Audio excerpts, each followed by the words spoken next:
Blagoslivljajte Gospodina, sve vojske njegove, sluge njegove koje činite volju njegovu. Aleluja, aleluja, aleluja.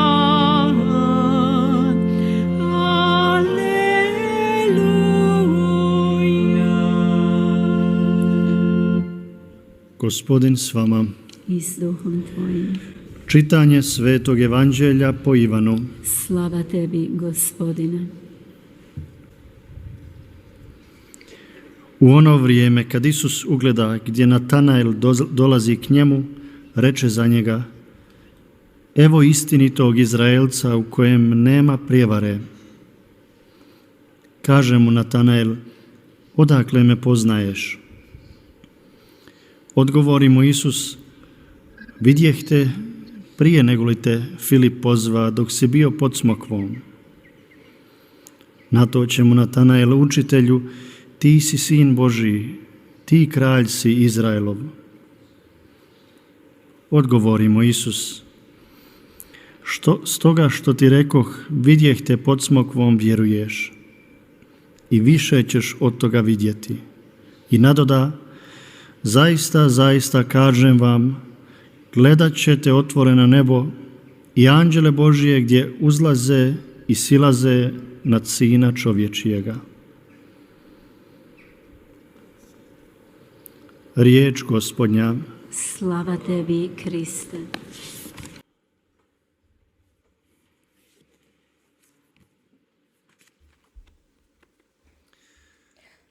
사랑하는 교형자매 여러분, 오늘 교회는 대천사 축일을 지내고 있습니다.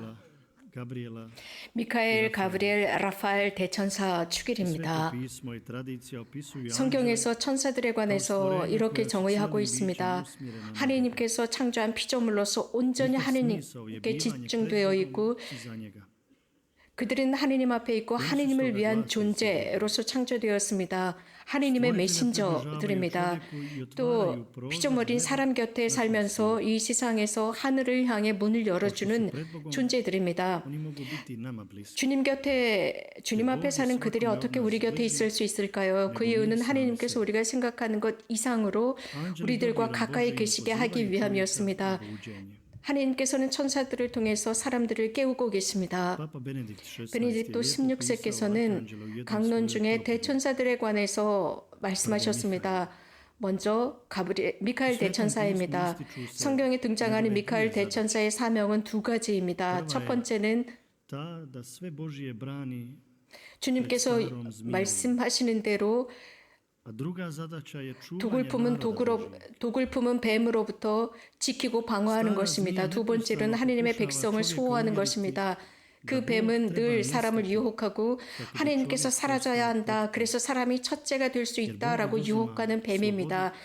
이유는 하느님께서 자유를 앗아간다, 그렇기 때문에 하느님은 존재하면 안 된다라고 유혹하는 바로 그 뱀입니다. 그 뱀은 하느님만을 대적하는 것이 아니라 사람도 대적하고 있습니다. 창조주를 대적하는 이는 사람이 지닌 신성까지도 부정하고 존엄도 부정하는 것입니다. 하느님을 대적하는 존재는 인간도 대적하는 존재입니다. 하느님을 향한 믿음을 지키도록 합니다. 인간의 존엄을 지켜줍니다.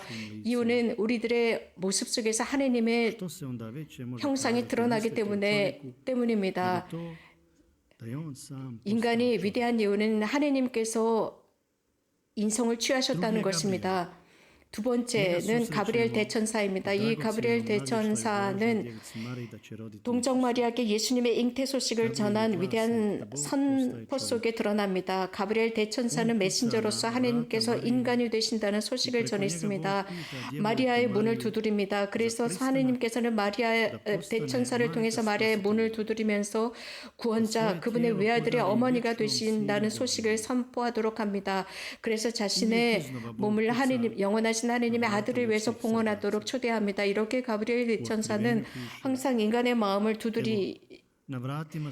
가브리엘 대천사는 성모님의 마음을 두드리셨고 하나님께서는 늘 사람들의 마음을 두드리십니다. 묵시록에서 예수님께서는 나는 문을 두드리고 있다. 내 음성을 듣고 문을 여는 사람들과 함께 할 것이며 음식을 들겠다고 하셨습니다.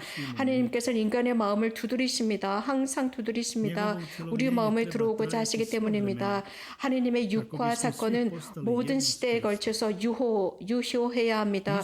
그리스도와 일치하고 그분과 하나가 되기 위해서입니다. 지금도 하나님께서는 즉 예수 그리스도께서는 우리들의 마음을 두드리시면서 그분과 일치하고 그분과 화해할 수 있도록 하기 위해서 두드리고 계십니다. 세 번째는 라파엘 대천사입니다. 라파엘 대천사에 관해서 성경에서는 의사처럼 표현하고 있습니다.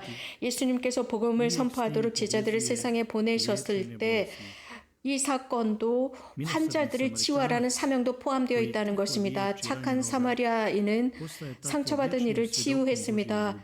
그럼으로써 그는 하나님의 사랑의 영원한 증거자가 되었습니다. 우리도 상처받았습니다. 그래서 우리도 이런 의사의 치료가 필요합니다. 복음 선포는 이미 치료입니다.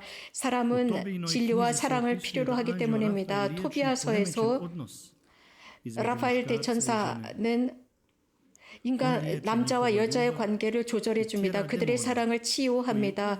악마를 짓이겨 버립니다.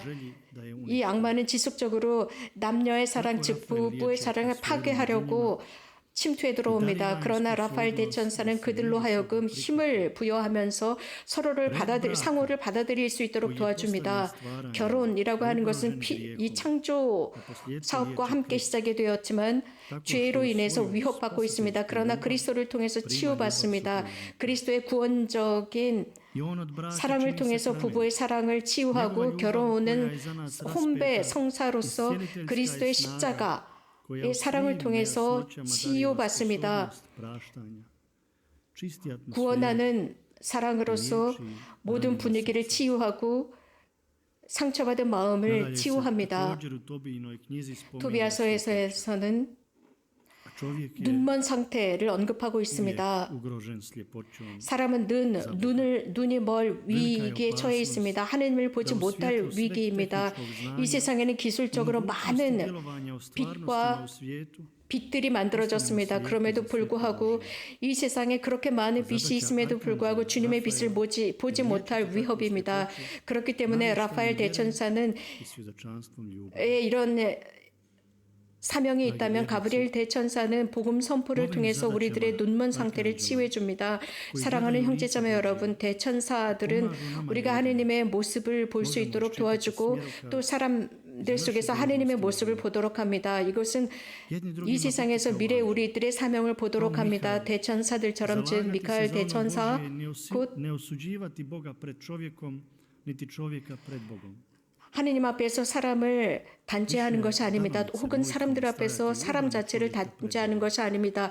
기도를 통해서 늘 사람을 보호하고 지켜줍니다. 우리들 또한 서로가 서로를 이해하고 도와주는 것입니다. 가브리엘 대천사는 문을 두드립니다. 사람들의 문을 두드립니다. 우리가 하느님의 사랑 안에서 성숙하면 성숙할수록 그분과 하나가 되고 훨씬 더 강력하게 기쁜 소식을 전합니다. 삶의 모범을 통해서입니다. 그래서 사람들의 마음의 문을 두드리고 하느님의 사랑을 확산시키는 것입니다. 라파엘 대천사처럼 온유함으로 아픈 사람들의 마음을 치유하고 그런 사람들 곁에 가서 그리스도의 구원적인 사랑으로 화해의 성사를 통해서 하느님께 이끌어갑니다. 아주 심각한 상처, 우리 안에 있는 그러한 상처는 다름 아닌 죄입니다. 우리가 구원받는다면 우리도 치유받습니다. 오늘은 대천사 축일입니다. 그들은 하느님 앞에서 최고의 임무를 수행하는 그들이지만 그들은 이 세상의 모든 소음으로부터 숨겨진 존재들로서 하느님의 사랑의 활동을 소로 없이 진행시키고 있습니다. 천사들은 늘 하느님을 바라보고 살아가고 있습니다. 그들은 주님을 찾습니다. 이렇게 우리들도 해야 할 것입니다. 하느님의 길을 우리들에게 제시하고 있습니다. 우리들의 삶의 여정의 의미를 제시하고 있습니다. 복되신 동정 마리아께서 우리들을 위해서 전구해 주실 수 있도록 기도합시다. Njoj 성모님께서는 koju je iščekivao patnjom ispunjen svijet. Stoljećima je iščekivao kraljicu anđela.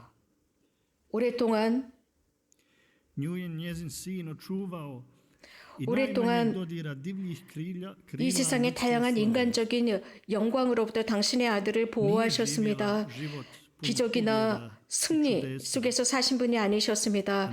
성모님처럼 이렇게 단순하게 산 사람, 이렇게 많은 고통을 당한 사람은 이 세상 어디에도 없습니다. 아주 깊은 고통 속에 사셨던 성모님이셨습니다. vlastitog dostojanstva. 하지만 당신의 그 존귀함은 잃지 않으셨습니다. 그렇기 때문에 천사들보다 위에 계실 수 있었습니다. Bezgrešno je začeta. 죄가 없는 상태로 예수님을 잉태하셨습니다. 천상 아버지의 기쁨이 되셨습니다. 그분은 정결함의 절대적인 분이셨고 어린아기의 순수함, 정결함을 지니고 계셨기 때문에 죄진 우리들에게는 부끄러움을 지니게 하셨습니다. 그분의 시선, 그분의 깨끗한 시선은 우리들 안에 여전히 살아계십니다. Nježne samilosti i bolnog divljenja. 이곳 메주고리에서도 성모님의 그런 시선이 우리들을 어루만지고 있습니다. 우리들을 치유하고 우리들을 하나님께로 이끌어가는 성모님의 그 시선 아래에 있도록 합시다. 아멘. Amen.